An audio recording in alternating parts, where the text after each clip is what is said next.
So நீங்கள் என்ன தேர்வுக்கு படிச்சிருந்தாலும் சரி, நீங்கள் அப்ளிகேஷன் அப்ளை பண்ணும்பொழுது சிறிய தவறு ஏற்பட்டுச்சுனாலும் கண்டிப்பாக தேர்வுக்கு சர்டிஃபிகேட் வெரிஃபிகேஷன் போகும்பொழுது நீங்கள் எவ்வளோ படித்து பாஸ் பண்ணியிருந்தாலும் கண்டிப்பாக உங்கள் வேலை கொடுக்க மாட்டாங்க. ஸோ நீங்கள் ஒன் டைம் ரிஜிஸ்ட்ரேஷன் ப்ராப்பராக பண்ணுறீங்க இல்லைங்களா, அப்போவே நீங்கள் என்ன பண்ணுங்கன்னா, நீங்கள் உங்கள் கையில் உங்கள் இருக்கிற லேப்டாப்பில் இல்லையா ஃப்ரெண்டு லேப்டாப்பில் போய் நீங்கள் அப்ளிகேஷன் அப்ளை பண்ணுங்கள். நீங்கள் நெட் சென்டர் போகிறேன், அவங்க எனக்கு பண்ணி தருவாங்க அப்படின்ட்டு நெட் சென்டரில் போயிட்டு என்ன பண்ணாதீங்க, அப்ளிகேஷன் அப்ளை பண்ண சொல்லி கொடுத்துட்டு வந்துடாதீங்க. சில பேர் வந்து பார்த்தீங்க அப்படின்னா இந்த சுச்சுவேஷன் என்ன பண்ணாங்க கேட்டீங்களா, நெட் சென்டரில் போய் அப்ளை பண்ணணுன்ட்டு ஏதோ டவுட் கேட்டு ஏதோ ஒரு வகையில் அப்ளிகேஷன் சரி இந்த நேரத்தில் டக்குன்னு முடியணும், ஏன்னா அவங்களும் டக்குன்னு வேலையை முடிக்கணுன்றதுக்காக ஏதோ ஒன்று மாற்றி அப்ளை பண்ண வாய்ப்பு இருக்குது. ஒருவேளை உங்கள் பேரில் இருக்கிற ஒரு எழுத்து மாறி இருந்தாலும் சரி, நீங்கள் அப்ளிகேஷன் அப்ளை பண்ணும் பொழுது சர்டிஃபிகேட் வெரிஃபிகேஷன் போனி வச்சுக்கல, இது வேற இது வேற சொல்லி சொல்லுவாங்க. தவிர நீங்கள் தான் அவங்களும் ஒத்துக்க மாட்டாங்க. டிஎன்பிசி ஆஃபீஸில் அப்படியே ஒத்துக்கிற மாதிரி இருந்தாலும் ஏகப்பட்ட ஃபார்மாலிட்டிஸ் நிறைய அங்கே இருக்குது, கண்டிப்பாக பாசிபிளே இல்லை. ஸோ நீங்கள் உங்கள் கைப்பட ஒரு முறை 2 முறை செக் பண்ணி ஏதாவது தப்பு இருக்கும் பட்சத்தில் அதெல்லாம் சரி பண்ணுற அளவுக்கு என்ன பண்ணுங்க, அவங்க டைம் கொடுத்துருக்காங்க. இருந்தாலும் நீங்கள் என்ன பண்ணுங்க, நீங்களா பார்த்து பொறுமையா நீங்கள் உங்கள் சர்டிஃபிகேட் உங்கள் லைஃப் உங்கள் வாழ்க்கை அதெல்லாம் என்ன பண்ணுங்க, நீங்கள் பொறுமையாக அப்ளிகேஷன் அப்ளை பண்ணிட்டு எக்ஸாமுக்கு போகிறது பெட்டராக இருக்கும். ஸோ இன்னொருத்தரை நம்பி நீங்கள் சர்டிஃபிகேட் கொடுத்து அவங்க என்ன பண்ண போகிறாங்க, ஏதாச்சும் ஒன்று தப்பாக பண்ணிட்டாங்க அப்படின்னா உங்கள் லைஃப் தான் வீணாக போகும். ஏன்னா அதனால் படித்து பாஸ் பண்ணதுக்கப்புறம் ஃபெயில் ஆனாலும் பிரச்சனை இல்லை, ஆனால் பாஸ் பண்ணுற பட்சத்தில் ரொம்ப கஷ்டமாக இருக்கும். அதே போல் வந்து பாருங்க, சில பேர் என்ன பண்ணுவோம், போய் நெட் சென்டரில் போயிட்டு அப்ளிகேஷன் அப்ளை பண்ணுற பேரில் கொடுத்துட்டு வேற ஏதோ வேலையில் மறந்து விட்டுட்டு போனாலாம் இருக்காங்க. ஸோ பல வருடங்கள்லாம் ஒரே நெட் சென்டரில் சர்டிஃபிகேட் இருந்து நான் பார்த்துருக்கேன். அவங்க தான் திருப்பி வந்து கேட்பாங்க அப்படின்ற நான்லாம் பார்த்துருக்கேன். கடைசி வரைக்கும் வாங்காமல் போயிருக்காங்க, ஒரு சில திருப்பி வந்து வாங்கிட்டு போயிருக்காங்க. அதனால சர்டிஃபிகேட் கொண்டு போய் ஒரிஜினல் சர்டிஃபிகேட் கொண்டு போனீங்க அப்படின்னா ப்ராப்பராக கைப்பட திருப்பி உங்கள் வீட்டுக்கு போய் வச்சுட்டோமா அப்படின்ட்டு ஒரு முறைக்கு 2 முறை செக் பண்ணிக்கங்க. செக் பண்ணிட்டு அதுக்கப்புறம் ரிலாக்ஸ் பண்ணுங்க. ஸோ படிக்கிறது மட்டும் பத்தாது, இல்லை தேர்வில் எப்படி அப்ளிகேஷன் அப்ளை பண்ணுறதுன்றதையும் தெளிவாக தெரிஞ்சுக்கிட்டு அப்ளிகேஷன் அப்ளை பண்ணி தேர்வு தேர்ச்சி அடைகிறதுக்கு வழியை பாருங்க. ஸோ இந்த நோட்டிஃபிகேஷன் வந்ததுக்கப்புறம் எல்லாரும் அப்ளை பண்ண ஆரம்பிச்சிருப்பீங்க. சிலர் நேற்று அப்ளை பண்ணியிருப்பீங்க.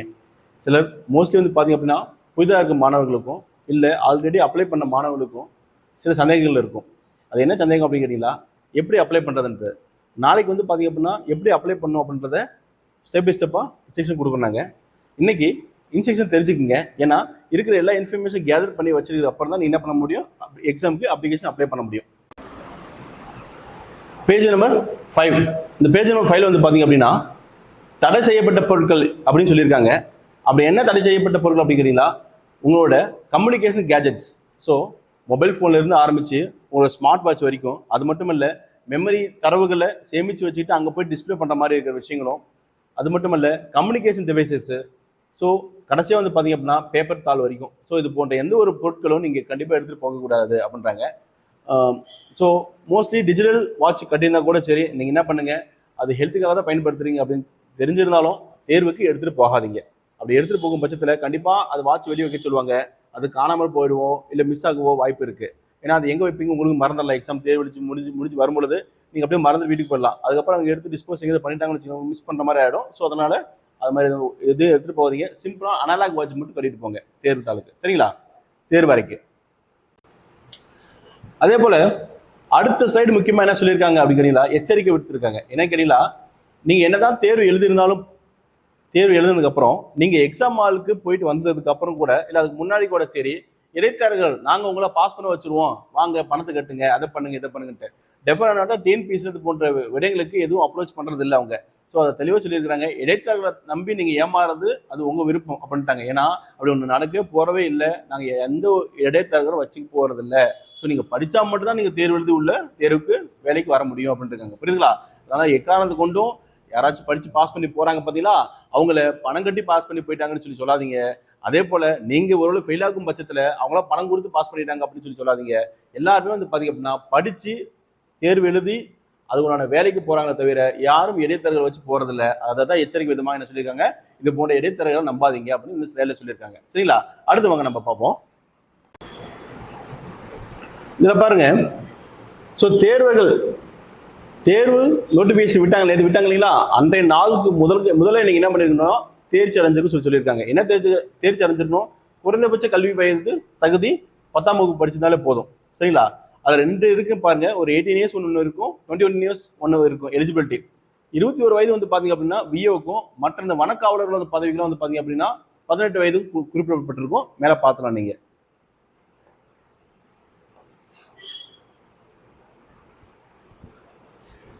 ஸோ கடற்படை, விமானப்படை அல்ல ஆர்மியில் கிட்டத்தட்ட ஒரு 15 இயர்ஸ்க்கு மேல ஒர்க் பண்ணிருந்தீங்க அப்படின்னா அந்த நபர்களை மட்டும் என்ன செய்யறாங்க கேட்டீங்களா, யூஜி அதாவது அண்டர் கிராஜுவேஷன் முடிச்சதாக கன்சிடர் பண்ணப்படும். ஸோ குறைஞ்சபட்சம் 15 ஆண்டுகள் நீங்க என்ன பண்ணியிருந்தோம், அங்க ஒர்க் பண்ணியிருந்தோம். அப்படி ஒர்க் பண்ணீங்க அப்படின்னா ஒருவேளை நாளைக்கு பதவி மூப்பு ஏற்படும் பொழுது நீங்க அண்டர் கிராஜுவேஷன் யூஜி முடிச்சிருக்கீங்களா அப்படின்னு சொல்லி கேட்பாங்க இல்லைங்களா. அப்ப அந்த சுச்சுவேஷன் ஆமா நாங்க 5 வருஷம் நாங்க ஒர்க் பண்ணிருக்கோம், நாங்க கடற்படை ஒர்க் பண்ணிருக்கோம், சான்றிதழ் காமிச்சிங்க அப்படின்னா நீங்க உங்களை எப்படி கன்சிடர் பண்ண போடுவாங்க, நீங்க டிகிரி முடிச்சதாக கன்சிடர் பண்ண போடுவாங்க. ஏன் கேட்டீங்களா, சில நபர்கள் வந்து பாத்தீங்கன்னா 10th முடிச்சுட்டு என்ன பண்ணிருப்பாங்க கேட்டீங்கன்னா வேலைக்கு போயிருப்பாங்க, கடற்படைக்கோ இல்ல விமானப்படைக்கோ இல்ல காலாப்படைக்கோ போயிருப்பாங்க. அவங்களும் இது மாதிரி கன்சிடர் பண்ணப்படுது. புரியுதுங்களா? எதுக்கு யூஜி. ஸோ நமக்கு என்னென்ன தேவை அப்படின்னு பார்க்கல சர்டிஃபிகேட்லாம். குறைஞ்சபட்ச சர்டிஃபிகேட் வந்து பாத்தீங்க அப்படின்னா கண்டிப்பா 10th நீங்க பாஸ் பண்ணிருக்கணும், அந்த சர்டிஃபிகேட் தேவைப்படும். அதுக்கப்புறம் உங்க கம்யூனிட்டி சர்டிஃபிகேட் தேவைப்படும். அதுக்கப்புறம் முக்கியமான ஆதார் தேவைப்படும். சரிங்களா? இதுக்கப்புறம் டிசி வேணும். ஒருவேளை நீங்க தமிழ் மீடியம் படிச்சிருந்தீங்க அப்படின்னா பிஎஸ்டிஎம் சர்டிஃபிகேட் இருக்குங்களா, அந்த பிஎஸ்டிஎம் சர்டிஃபிகேட் கண்டிப்பா தேவைப்படுற மாதிரி இருக்கும். அதை நீங்க வந்து முன்னெல்லாம் வந்து பார்த்தீங்கன்னா நம்ம ஸ்கூலுக்கு போய் அப்ளை பண்ண மாதிரி இருக்கும். இப்போ அப்படி இல்லை, ஆன்லைன்ல அப்ளை பண்ண மாதிரி தான் இருக்கு. ஸோ நீங்க ஈஸியாக கூட வாங்கிக்கலாம். நீங்க பிஎஸ்டிஎம் படிச்சிருக்கும் நபர் அப்படின்னு பட்சத்தில் உங்களுக்கு முன்னுரிமை அளிக்கப்படும். கண்டிப்பா வாங்கிடுங்க. இருந்துச்சு அப்படின்னா இப்பயே அப்ளை பண்ணி வாங்கிடுங்க. ஸோ மோஸ்ட்லி டிகிரி முடிச்ச மாணவர் அதிகமாக இருக்கும் நம்ம இல்லைங்களா. ஸோ டிகிரி ஒரு சாதாரண ஒரு வீட்டு கூட பார்த்தா ஒரு இன்ஜினியர் இருப்பாங்க. அந்த மாணவர் வந்து பாத்தீங்க அப்படின்னா கையில ப்ரொவிஷன் வச்சிருப்பாரு, ஆனா டிகிரி சர்டிஃபிகேட் இருக்காது. அப்படி அந்த டிகிரி சர்டிஃபிகேட் இல்லை அப்படின்னா நம்ம என்ன அப்ளை பண்ண, மோஸ்ட்லி எல்லாம் அப்ளை பண்றது சர்டிஃபிகேட் நம்பரை பயன்படுத்த போறது ப்ரொவிஷன் சர்டிஃபிகேட் தான். ப்ரொவிஷன் சர்டிஃபிகேட் ஒருவேளை அது மாதிரி தான் வச்சிருக்கீங்க, 4 வருடம் 5 வருடம் கழித்தும் நீங்க டிகிரி சர்டிஃபிகேட் வாங்கல அப்படின்னா நீங்க என்ன செய்ய கேட்டீங்களா, ஃபர்ஸ்ட் இருக்கிற ப்ரொவிஷன் சர்டிஃபிகேட்ல இருக்கிற ஃபோலியோ நம்பரோ இல்ல சர்டிஃபிகேட் நம்பரோ பயன்படுத்தி அப்ளிகேஷன் அப்ளை பண்ணிடுங்க. சரிங்களா? ஏன் அப்படின்னா ஈஸியான முறையில் வந்து பாத்தீங்க அப்படின்னா சர்டிஃபிகேட் நம்பர் மென்ஷன் பண்ணியிருப்பாங்க இதுல ப்ரொவிஷன் சர்டிஃபிகேட்ல. ஆனா டிகிரியில் வந்து பாத்தீங்கன்னா உங்க ரிஜிஸ்ட்ரேஷன் நம்பர் தான் இருக்கும், இல்ல சர்டிஃபிகேட் நம்பர் தான் இருக்கும், வேற ஏதாவது நம்பர் இருக்கும். அப்போ கன்ஃபியூஸ் ஆகிற மாதிரி இருக்கும். ஸோ நீங்க ஏதாவது ஒன்று வச்சு அப்ளை பண்ணாலே போதும். அவங்க கேட்கறது என்ன கேட்கறாங்க அப்படின்னா, நீங்க சர்டிஃபிகேட் வெரிஃபிகேஷன் வரும்பொழுது நீங்க குறிப்பிட்ட நம்பரும் அதே மாதிரி நீங்க சொல்லப்பட்ட சர்டிஃபிகேட்டும் ரெண்டு ஒன்று தானா, ஒரே தானே போதும். ஸோ நீங்க சர்டிஃபிகேட் வச்சுக்கிட்டு நீங்க ப்ரொவிஷன் அப்ளை பண்றீங்கன்னாங்க, இல்ல ப்ரொவிஷன் நீங்க எதுவுமே இல்லாம இருந்தாலும் சரி, ஏதோ ஒன்று நீங்க கொடுத்த இன்ஃபர்மேஷன் அங்க செக் பண்ணும்பொழுது சரியா இருக்கிறதா அப்படின்னு பார்த்துப்பாங்க. அதுக்கப்புறம் பேக்ரவுண்ட்ல எல்லா வெரிஃபிகேஷன் அவங்க பண்ணிப்பாங்க, அது வேற விஷயம். ஆனா நீங்க கொடுத்த நம்பரும் அந்த சர்டிஃபிகேட் நம்பரும் ஒரே மாதிரி இருக்கான்றது சர்டிஃபிகேட் வெரிஃபிகேஷன் அப்போ கண்டிப்பாக செக் பண்ண போகிறோம். அப்போ என்ன பண்ணுங்கன்னா ப்ரொவிஷன் இருக்க சர்டிஃபிகேட் நம்பரையே பயன்படுத்துங்க. ஒருவேளை அப்படி இல்லை, ரொம்ப நம்ம வந்துட்டு நம்ம முன்னாடியே நாங்கள் முடிச்சிருக்கோம், அந்த சர்டிஃபிகேட் நம்பர்லாம் இருக்காது சார் இல்லை அதில் அப்படின்னா ஃபோலியோ நம்பர்னு கண்டிப்பாக இருக்குப்போம், அந்த நம்பர் பயன்படுத்திக் கொள்ளுங்கள். சரிங்களா? அதே போல இந்த எக்ஸாமுக்கு வந்து பாத்தீங்க அப்படின்னா மினிமம் எஜுகேஷன் குவாலிஃபிகேஷன் கேட்டிருக்காங்க, 10th தான் கேட்டிருக்காங்க. அப்போ இந்த 10th தான் கேட்டிருக்காங்க, நான் அதிகமாக படிச்சிருக்கிறேன் அப்படின்னா நீங்க அதிகமாக படித்திருந்தாலும் பரவாயில்லை, அந்த சர்டிஃபிகேட் எல்லாமே நீங்க என்ன பண்ணுங்க, அப்ளிகேஷன் அப்ளை பண்ண பொழுது பதிவேற்றம் செஞ்சிருங்க, அப்லோட் பண்ணிருங்க. இன்கேஸ் நீங்க அப்படி பண்ணல, நீங்க வந்துட்டு 10th மட்டும் தான் அப்ளிகேஷன் அப்ளை பண்ணி வச்சிருக்கீங்க, எக்ஸாம் பாஸ் பண்ணிட்டீங்க, சர்டிஃபிகேட் வெரிஃபிகேஷன் போறீங்க, நீங்க எக்ஸ்ட்ரா நீங்க படிச்ச சர்டிஃபிகேட் கொண்டு போனாலும் அவங்க வேல்யூ இல்லை, அதான் சொல்ல வந்துருக்காங்க. புரியுதுங்களா? அப்போ அப்ளிகேஷன் அப்ளை பண்ணும் பொழுது உங்க தகுதி அனைத்துமே நீங்க என்ன பண்ணிருக்கணும், சர்டிஃபிகேட்டா இருக்கும் இல்லையா, அது எல்லாமே என்ன அப்லோட் பண்ணிட்டு சொல்றாங்க. புரியுதுங்களா? ஒருவேளை இப்போ நீங்க 10th வந்துட்டு படிச்சிருக்கீங்க, ஆனா உங்ககிட்ட சர்டிஃபிகேட் இல்ல யூஜி டிகிரி சர்டிஃபிகேட் இல்ல, எல்லாம் தொலைஞ்சு மிஸ் ஆயிடுச்சு. அப்ப அந்த மிஸ் ஆனதுக்கு உண்டான காரணத்தை நீங்க விளக்குங்க அப்படின்னு சொல்லி கொடுத்துருக்காங்க. அது ஒரு காலம் கீழே இருக்கும், அந்த காலத்தை நீங்க விளக்குங்க. அந்த ஒருவேளை அப்படி மிஸ் ஆகும் பட்சத்தில் அந்த காரணத்தை குறிப்பிடப்படுமே ஆனால் கண்டிப்பா எஃப்ஐஆர் காப்பி மாதிரி அதை கேட்பாங்க. நீங்க போயிட்டு என்ன பண்ணுங்க, நீங்க காணாம போய் சொன்னீங்களா, அதோட சர்டிஃபிகேட் அப்லோட் பண்ணுங்க சொல்லிடுவாங்க. அப்ப நீங்க அதை அப்லோட் பண்ணும் பொழுது டூப்ளிகேட் காப்பி இந்த எக்ஸாம் முடிஞ்ச பின்பு டூப்ளிகேட் காப்பி கண்டிப்பா கேட்பாங்க, கண்டிப்பா தேவைப்படும். அது நீங்க என்ன பண்ணுங்க, யூனிவர்சிட்டியில போயிட்டு வாங்குற மாதிரி இருக்கும் இல்லையா, தமிழ்நாடு எஜுகேஷன் போர்டு நீங்க வாங்குற மாதிரி இருக்கும். வாங்கிட்டு சர்டிஃபிகேட் வெரிஃபிகேஷன் போகும்பொழுது அதை கண்டிப்பா எடுத்துட்டு போயிருங்க. கூட நீங்க வந்துட்டு என்ன காரணத்துக்காக தொலைஞ்சு போய் நீங்க காரணம் குறிப்பிட்டிருப்பீங்களா, அது ஒரு சர்டிஃபிகேட் வச்சிருப்பீங்க, எஃப்ஐஆர் காப்பி சம்திங் வச்சிருப்பீங்க, அந்த காப்பி கரெக்டாக கொண்டு போங்க. நீங்க என்ன அப்லோட் பண்றீங்களோ அந்த காப்பி கண்டிப்பா சர்டிஃபிகேட் வெரிஃபிகேஷன் அப்பொழுது கண்டிப்பா நீங்க கொண்டு போய் தான் ஆகணும். சரிங்களா? நீங்க என்ன எக்ஸாமுக்கு அப்ளிகேஷன் அப்ளை பண்றீங்க, அதுவோட தகுதி இருக்கா? இப்போ எக்ஸாம் நீங்க தட்டச்சு வந்து பாத்தீங்க அப்படின்னா நீங்க எலிஜிபிலிட்டி இல்லை, நீங்க டைப்பிங் ஒர்க்கை நீங்க முடிக்க டைப்பிங் எலிஜிபிலிட்டி ஆகாமே இருக்கிறீங்க, ஆனா நீங்க எலிஜிபிலிட்டிக்காக டைப் ரைட்டிங் உள்ள அப்ளை பண்றீங்க, அங்க நீங்க எலிஜிபிள் ஆக மாட்டீங்க. ஏன்னா கண்டிப்பா நீங்க எலிஜிபிலிட்டி ஆகணும், டைப் ரைட்டிங் ஆகணும் அப்படின்னா கண்டிப்பா நீங்க சர்டிஃபிகேட் வச்சு தான் ஆகணும். லோயர் ஹையர் கண்டிப்பா கேட்டுப்பாங்களா, அந்த லெவலில் முடிச்சுக்கணும். முடிச்சிருந்தா மட்டும்தான் நீங்க அப்ளை மார்க் பண்ணணும். நம்ம முடிக்க முன்னாடியே நீங்க மார்க் பண்ணீங்க அப்படின்னா நீங்க என்னதான் நீங்க தேர்ச்சி அடைஞ்சாலும் உங்களை எலிஜிபிலிட்டி கன்சிடர் பண்ண மாட்டாங்க. புரியுங்களா? அதனால உங்க தகுதி என்ன எஜுகேஷன் குவாலிஃபிகேஷன், நீங்க என்ன சர்டிஃபிகேட் வச்சிருக்கீங்க, அதை மட்டும் வச்சு அப்ளை பண்ணா போதும், ஒரே வார்த்தையில. அதே போல 2024 முதல் குரூப் 4 வந்து பாத்தீங்க அப்படின்னா வனக்காவலர் அது போன்ற பணிகளும் வந்து பாத்தீங்க அப்படின்னா புதுசா ஆரம்பிக்கப்பட்டிருக்கு. போன வருஷம் ஹியூஜ் வேகன்சி இருந்துச்சு, பட் இந்த வருஷம் கொஞ்சம் குறைவா தான் இருக்கு. ஸோ இதுல வந்து பாருங்க, வனக்காவலர்களுக்கு டிரைவிங் லைசன்ஸ் கண்டிப்பா தேவை. நீங்க வந்து லைட் வெயிட் டிரைவிங் வச்சிருந்தாலும் சரி, இல்லை ஹெவி வெயிட் டிரைவிங் வச்சிருந்தாலும் சரி, நீங்க என்ன டிரைவிங் லைசன்ஸ் வச்சிருக்கீங்களோ அதை வச்சு அப்ளை பண்ணுங்க. சரிங்களா? உங்களுக்கு உடல் தகுதியும் குறிப்பிடப்பட்டிருக்கு. இதுல ஆண்ல வந்து பாருங்க 163 உயரமும், அதே போல பட்டியல் பழங்குடியினர் பார்த்தீங்கன்னா 152 உயரம் இருந்தால் போதும். இது வந்து பார்த்தீங்க அப்படின்னா மார்பளவு 79 சென்டிமீட்டர் விருது நிலையிலையும், அதே போல மூச்சு உள்வாங்கி நிலையம் வந்து பார்த்தீங்க அப்படின்னா 5 சென்டிமீட்டரும் இருந்தால் போதும். அதாவது விரிவு சுருக்கம் சொல்லுவாங்களா, அது இருந்தால் போதுன்றாங்க. ஸோ பெண் மற்றும் திருநங்கைகளுக்கு அளவுகள் மாறப்பட்டிருக்கு, மாற்றி குறிக்கப்பட்டிருக்கு, அதை பார்த்துக்குங்க. ஸோ இதில் வந்து பாருங்க, குரூப் 4 எக்ஸாம்ல எக்ஸப்ட் வனக்காவலர் அந்த வனத்தை சம்பந்தப்பட்ட படிப்பு தவிர, வேலையை தவிர 6/6 உங்களுக்கு எலிஜிபிலிட்டி. அதாவது என்ன பார்வைக்கு, தூர பார்வைக்கு 6/6, கிட்ட பார்வைக்கு 0.5 தான் உங்களுக்கு எலிஜிபிலிட்டி. புரியுங்களா? அதுக்கு மேல தான் எலிஜிபிலிட்டி இல்லை அப்படின்றாங்க. ஸோ கிட்ட பார்வைக்கு 0.5, தூர பார்வைக்கு 6/6 வரைக்கும் இருக்கலாம்னு சொல்லுவாங்க. சரிங்களா? பட் இதுல வனக்காவலர்களுக்கு நீங்க லேசர் செஞ்சாலும் சரி, இல்லை லேசிக் செஞ்சாலும் சரி, கண்ணில் ஆப்ரேஷன் அப்படி சொன்னாலும் சரி, இல்லை வேற பார்வை என்ன சொல்லுவாங்க கேட்டீங்களா, இரவு கண் நோய், மாலை கண் நோய், அது போல எந்த நோய் தான் சரி எலிஜிபிலிட்டி இல்லை. வனக்காவலர் பணிக்கு உங்களுக்கு எலிஜிபிலிட்டி இல்லை. உங்களுக்கு லேசரோ லேசிக்கோ இல்லை கண்ணில் ஆப்ரேஷன் பண்ணாலும் சரி, இல்லை மாறு கண்ணோ அல்லது மாலை நேர கண்ணோ சம்திங் தூர பிரச்சனை பார்த்தீங்கன்னா அவங்க யாருமே வந்துட்டு வனக்காவலர் பணிக்கு அப்ளிகேஷன் அப்ளை பண்ண முடியாது. ஞாபகம் வச்சுக்கோங்க. ஆல்ரெடி குரூப் 4 எக்ஸாம்ல தேர்ச்சி அடைஞ்சு கிட்டத்தட்ட 5 ஆண்டுகள் பணி புரிந்திருப்பாங்க. அவங்க வந்து பாத்தீங்க அப்படின்னா குறிப்பிட்ட உள்ள இந்த category SC ST BC BCM BC இவங்க வந்து பாத்தீங்கன்னா 5 இயர்ஸ் ஒர்க் பண்ணிட்டாங்க ஆல்ரெடி. எங்க இந்தியன் கவர்மெண்ட்லயோ அல்ல ஸ்டேட் கவர்மெண்ட்லயோ இல்லை யூனியன் பிரதேசங்களையோ ஏதோ ஒரு 5 வருஷம் மிகுந்து ஒர்க் பண்ணிட்டாங்க அப்படின்னா அவங்க திரும்ப இந்த எக்ஸாமுக்கு அப்ளிகேஷன் அப்ளை பண்ண முடியாது. புரியுதுங்களா? ஸோ 5 வருடத்துக்குள்ள குரூப் 4 எக்ஸாம் வேற ஏதாவது எக்ஸாம்ல ஒர்க் பண்ணியிருக்காங்க அப்படின்னு கேட்டீங்க அப்படின்னா அவங்க அப்ளை பண்ணலாம். 5 வருஷம் மிகுந்துருச்சு வயது இருந்தாலும் நீங்க என்ன பண்ணக்கூடாது, நீங்க அப்ளிகேஷன் அப்ளை பண்ணக்கூடாது. ஞாபகம் வச்சுக்கோங்க. வனக்காவலர் பணிக்கு வந்து பாத்தீங்க அப்படின்னா கிட்டத்தட்ட 38 மாவட்டம் தமிழ்நாட்டில் இருக்கு. அதுல 22 மாவட்டங்கள் மட்டும் தான் வந்து பாத்தீங்கன்னா எலிஜிபிலிட்டி இருக்கு. மற்ற மாவட்டங்கள் எலிஜிபிலிட்டி இல்லைன்னு சொல்றாங்க. அதாவது அந்தந்த மாவட்டங்கள் யாரெல்லாம் இருக்கிறாங்களோ அந்த மாவட்டத்துக்காரர் மட்டும் தான் என்ன பண்ண முடியும், நீங்க எக்ஸாமுக்கு இந்த வனக்காவலர் பணிக்கு அப்ளிகேஷன் அப்ளை பண்ண முடியும். எஸ்பெஷலி பாத்தீங்க அப்படின்னா ஈஸ்டர்ன் காட்ஸ், கிழக்கு தொடர்ச்சி மலையும், வெஸ்டர்ன் காட்ஸ் மேற்கு தொடர்ச்சி மலையும் இதை சார்ந்து இருக்கும் மாவட்டங்களை மட்டும் தான் என்ன பண்ண முடியும், இந்த வனக்காவலர் பணிகளுக்கும் வனம் சார்ந்த பணிகளுக்கும் அப்ளிகேஷன் அப்ளை பண்ண முடியும் மென்ஷன் பண்ணி சொல்லியிருக்காங்க. புரியுதுங்களா? ஸோ எல்லா மாவட்டங்களுக்கும் இது எலிஜிபிலிட்டி கிடையாது. ஏன்னா அந்த வனத்துல நிகழக்கூடிய விடயங்களை கண்டிப்பா பேசிக்கா தெரிஞ்சுக்கணும். அவங்க புதுசா வந்து தெரிஞ்சுக்க பாசிபிள் இல்லை.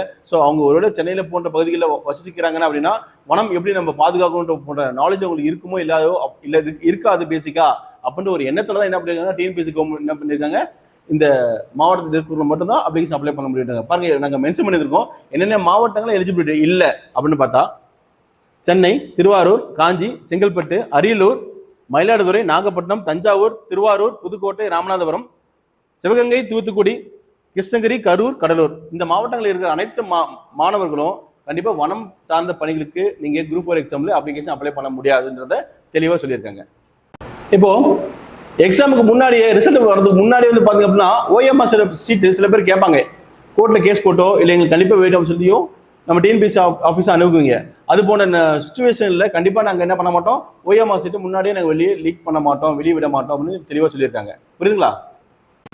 போட்டோ பத்தி பார்க்கும்பொழுது நீங்க போட்டோ வந்து பாத்தீங்க அப்படின்னா இந்த நோட்டிபிகேஷன் வந்ததுக்கு அப்புறம் நீங்க என்ன பண்ணணும், போட்டோ எடுத்துக்கணும். அது மட்டும் இல்ல, நீங்க போட்டோ எடுத்த தேதி தான் அதை மென்ஷன் பண்ணணும். உங்க டேட் ஆஃப் பர்த்தோ இல்லை டிகிரி வாங்கினதோ இல்ல மற்ற தேதி உள்ள போடாதீங்க. புரியுதுங்களா?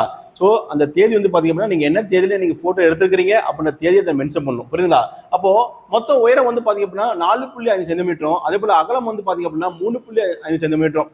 இதுல வந்து பாருங்க, இந்த 4.5 சென்டிமீட்டர்ல 3 சென்டிமீட்டர் உங்க போட்டோவும், அதே போல 1.5 சென்டிமீட்டர் வந்து பாத்தீங்க அப்படின்னா அந்த கீழே இருக்கிற டேட் நீங்க எடுத்து போட்டோ எடுத்து பாத்தீங்களா அந்த டேட் அதுல மென்ஷன் பண்ணிருக்கணும். அதான் சொல்ல வராங்க.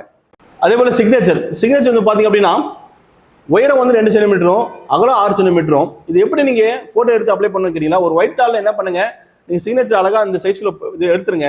ஐ மீன் சிக்னேச்சர் போட்டுருங்க. சிக்னேச்சர் போட்டதுக்கு அப்புறம் அதை எடுத்து கிராப் பண்ணுங்க. ப்ராப்பரா அந்த சென்டிமீட்டர் கிராப் பண்ணுங்க. அது வெயிட் வந்து பாத்தீங்க அப்படின்னா மேக்ஸிமம் 20 kbயும் குறைந்தபட்சம் 10 kb இருக்கணும். இந்த 10 to 20 kbக்குள்ள இருந்துச்சு அப்படின்னா நீங்க என்ன பண்ணலாம், சிக்னேச்சர் அப்ளோட் பண்ணலாம். சரிங்களா?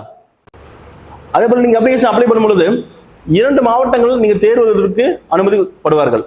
ஏன் அப்படின்னு கேட்டீங்கன்னா, ஒரு மாவட்டங்கள்ல முன்னதாகவே அப்ளை பண்ற மாணவர்களுக்கு இல்லையா அவங்க அலோகேட் பண்ற மாணவர்கள் அந்த மாவட்டங்கள்ல எல்லா ஸ்கூல் காலேஜ் ஃபில் ஆயிடுச்சு, நீங்க எக்ஸாம் சென்டர் ஃபில் ஆயிடுச்சுன்னு கேட்டீங்கன்னா பக்கத்துல இருக்கிற மாவட்டத்தை நீங்க சூஸ் பண்ணலாம். அங்க உங்களுக்கு என்ன பண்ணுவாங்க, கண்டிப்பா அங்க அலோகேட் பண்ணி கொடுத்துருவாங்க வேகன்சி இருக்கும் பட்சத்துல. அதை தான் சொல்லியிருக்காங்க 2 மாவட்டங்கள் நீங்க என்ன பண்ணலாம், நீங்க சூஸ் பண்ணிக்கலாம் அப்படின்னு சொல்றாங்க. புரியுதுங்களா? அதே போல முக்கியமா இந்த தேர்வுக்கு நீங்க என்ன பண்ண போறீங்க அப்படின்னா, கடைசியா நீங்க எல்லா அப்ளிகேஷன் அப்ளை பண்ணி முடிச்சதுக்கு அப்புறம் ஃபீஸ் பே பண்ணுவீங்க. இந்த ஃபீஸ் வந்து பாருங்க, நீங்க நேராக போயாவோ இல்ல கூரியர் மூலமாவோ இல்ல தபால் மூலியமாவோ இல்ல போஸ்டல் மூலியமாவோ சம்திங் ஏதோ ஒரு வகையில நீங்க ஃபீஸ் பே பண்ண முடியாது. ஒன்லி ஆன்லைன் ஃபீஸ் பேமெண்ட் தான். ஒன்று நீங்க உங்க அக்கௌண்ட்ல தரவா உங்களோட டெபிட் கார்ட்லயோ இல்ல கிரெடிட் கார்ட்லயோ இல்ல யூபிஐலயோ நீங்க என்ன பண்ணலாம், நீங்க பே பண்ணிக்கலாம். ஆனா நீங்க பணத்தை கூட நேர்லயே கொடுத்துருவாங்க, டிஎன்பிஎஸ்சி ஆஃபீஸுக்கு கொடுக்குற போட்டா வாங்க மாட்டாங்க. புரியுதுங்களா? அது மட்டும் இல்ல, நீங்க பேங்க்ல போய் என்ன பண்ணலாம் கேட்டீங்கன்னா, ஒரு சலான் மாதிரி நீங்க அப்ளிகேஷன் அப்ளை பண்ணும்போது நீங்க நெட் பேங்கிங் வச்சிருக்கீங்களா இல்லைன்னு கேட்கும். நெட் பேங்கிங் இருந்துச்சுன்னா நீங்க அப்படியே அப்ளை பண்ணிடுங்க, ஃபீஸ் பே பண்ணிடுங்க. ஒருவேளை இல்லாத பட்சத்தை நீங்க என்ன பண்ணிக்கிறீங்களா, அந்த சர்டிஃபிகேட் பேமெண்ட் ஸ்லிப் கண்டிப்பா கிடைக்கும். அது பிரிண்ட் அவுட் போட்டு பேங்க்ல போய் நீங்க பே பண்ணிட்டா போதும். அவங்க குறிப்பிட்டிருப்பாங்க இந்த பேங்க்ல போய் நீங்க ஃபீஸ் பே பண்ணுங்க அப்படின்ட்டு. அந்த பேங்க்ல போய் நீங்க என்ன பண்ணலாம், ஃபீஸ் பே பண்ணிட்டு வந்துட்டே இருக்கலாம். 2 வழி தான் இருக்கு, ஞாபகம் வச்சுக்கோங்க. அதே போல நீங்க ஃபீஸ் பே பண்ணிட்டு ஆன்லைன்ல நீங்க டிரான்சாக்ஷன் பண்றீங்க. இப்போ எக்ஸாம்பிள் ஃபீஸ் பே பண்றீங்க. ஃபீஸ் பே பண்ணீங்க அப்படின்னா ஒரு sometimes it will take minimum 3 to 5 minutes எடுத்துக்கலாம். ஒரு சிலருக்கு 10 seconds இல்லை 5 seconds கூட பேஜ் ட்ரிப் ஆயிட்டு உங்க ஹோம் பேஜ் வந்துடும். இது எப்படி சொல்றேன் அப்படி கேட்டீங்களா, ஒருவேளை ஒரு 2 to 3 minutes நீங்க ஃபீஸ் பே பண்ணிட்டீங்க, அதோட டிரான்சாக்ஷனோட லோடு ஆகிட்டே இருக்குன்னு வச்சுங்களேன், டக்குனு நீங்க ரெஃப்ரெஷ் பண்ணி அழுதுட்டீங்க அப்படின்னா அந்த டிரான்சாக்ஷன் ஃபெயில் ஆகிறது பாசிபிள் இருக்குன்னு சொல்ல வராங்க. ஏன்னு கேட்டீங்கன்னா, இப்போ ஒரு என்ட்ரி பாயிண்ட்டுக்குள்ள ஒரு குறிப்பிட்ட நபர் தான் உள்ள போக முடியும் அப்படின்ற பட்சத்துல டக்குன்னு ஒரே டைம்ல வந்து பாத்தீங்கன்னா பல்லாயிரக்கணக்கான நபர் உள்ள வரும் பொழுது அந்த ப்ராசஸ் லேட் ஆகும். ஆன்லைன் டிரான்சாக்ஷன் உங்களுக்கு தெரியும் நினைக்கிறேன். அப்போ நீங்க என்ன பண்ணுங்க கேட்டீங்கன்னா, கொஞ்சம் வெயிட் பண்ணுங்க. வெயிட் பண்ணிட்டு அது என்ன ப்ராசஸ் முடியுதுன்னு பார்த்துட்டு அதுக்கப்புறம் என்ன பண்ணுங்கன்னா தெரிஞ்சுக்கலாம். அதுவே வேற இன்ஸ்ட்ரக்ஷன் கண்டிப்பா கொடுக்கும். அதுக்கு நீ என்ன பண்ண வேணாம், நினைக்க டிரான்சாக்ஷன் முடிவு கம்ப்ளீட் ஆகிற வரைக்கும் ரெஃப்ரெஷ் தராங்க அப்படின்னு சொல்லியிருக்காங்க. ஞாபகம் வச்சுங்க ஃபைனலா. கடைசியா பாருங்க, குற்றவியல் நடவடிக்கை இல்ல ஒழுங்கு நடவடிக்கை கோர்ட்டாலேயோ போலீஸ் ஸ்டேஷனாலேயோ ஏற்படுத்தப்பட்டுமே ஆனால் அதோட இன்ஸ்ட்ரக்ஷனை அதோட என்ன இன்ஃபர்மேஷன் இருக்கு கையில இருக்கு, ஒருவேளை கோர்ட்ல ஏதாச்சும் வழக்கு போயிட்டு இருக்கு அப்படின்ற மாதிரி இருக்கும் பட்சத்துல அது என்ன வழக்குன்றது தெளிவா நீங்க என்ன பண்ணணும், அப்லோட் பண்ணிட்டே இருக்கணும். உள்ள குற்றவியல் நடவடிக்கை எதுவுமே இல்லை, உங்க பேர்ல எந்த ஒரு கேஸுமே இல்லைன்னு வச்சுக்கோங்க, அது பயம் இல்லை, நோ கேஸஸ் சிம்பிளா நீங்க கிளிக் பண்ணிட்டு போயிடலாம். பட் ஆனா இருக்கும் பட்சத்தில் என்ன மாதிரியான கோர்ட்ல இருக்கு, முனிசிபல் கோர்ட்டா டிஸ்ட்ரிக்ட் கோர்ட்டா, அதுல என்ன மாதிரியான வழக்குகள் இருக்கு, அந்த வழக்குகள் நீங்க என்ன மாதிரியான சுச்சுவேஷன்ல இருக்கீங்க, நீங்க குற்றம் சாட்டப்பட்டவரா இல்ல நீங்க குற்றம் நிரூபிக்கப்பட்டவரா அப்படின்ற எல்லா தகவலையும் நீங்க என்ன பண்ணணும், பதிவேற்றம் செய்யப்படணும். ஒருவேளை பதிவேற்றம் செய்த பின்பு நீங்க தேர்ச்சி அடைஞ்சிட்டீங்க அப்படின்னு இருந்தாலும் உங்களோட ரிசல்ட் பப்ளிகேஷன் பண்றதை நீங்க டிஎன்பிஎஸ்சி ஆஃபீஸ் நிறுத்தி வச்சிருப்பாங்க. ஒருவேளை குற்றமற்றவர் இல்ல டிஎன்பிஎஸ்சி ஆஃபீஸை பொறுத்த மட்டும் இவர் வந்துட்டு எந்த ஒரு ஃபியூச்சர்ல எந்த ஒரு தீங்கி விளைவிக்க மாட்டார் அப்படின்னு நம்பும் பட்சத்தில் உங்களுக்கு ஜாப் அப்ளிகேஷன் ஜாப் கொடுத்துருவாங்க. ஒருவேளை அப்படி இல்லை, இது குற்றம் நிரூபிக்கப்பட்டு இந்த குற்றம் வந்துட்டு அரசுக்கோ இல்லை அதை சார்ந்த நிகழ்வுக்கோ சம்மந்தம் இல்லை, இது எதிராக இருக்குது அப்படின்னா டிஎன்பிஎஸ்சி ஆஃபீஸ் வந்து பார்த்தீங்கன்னா நீங்கள் படிச்சிருந்தாலுமே சரி தேர்ச்சி அடைஞ்சிருந்தாலுமே சரி உங்களுக்கு வேலை தருவதில் சந்தேகம் தான். ஏன் ஸோ குற்றவியல் நடவடிக்கை இல்லாமல் பார்த்துக்கொள்வது மிகவும் நல்லது. நாளைய வீடியோவில் வந்து பார்த்தீங்க அப்படின்னா எப்படி நம்ம வந்துட்டு எக்ஸாமுக்கு அப்ளை பண்ணுறதுன்னு தெளிவாக போடுறோம்.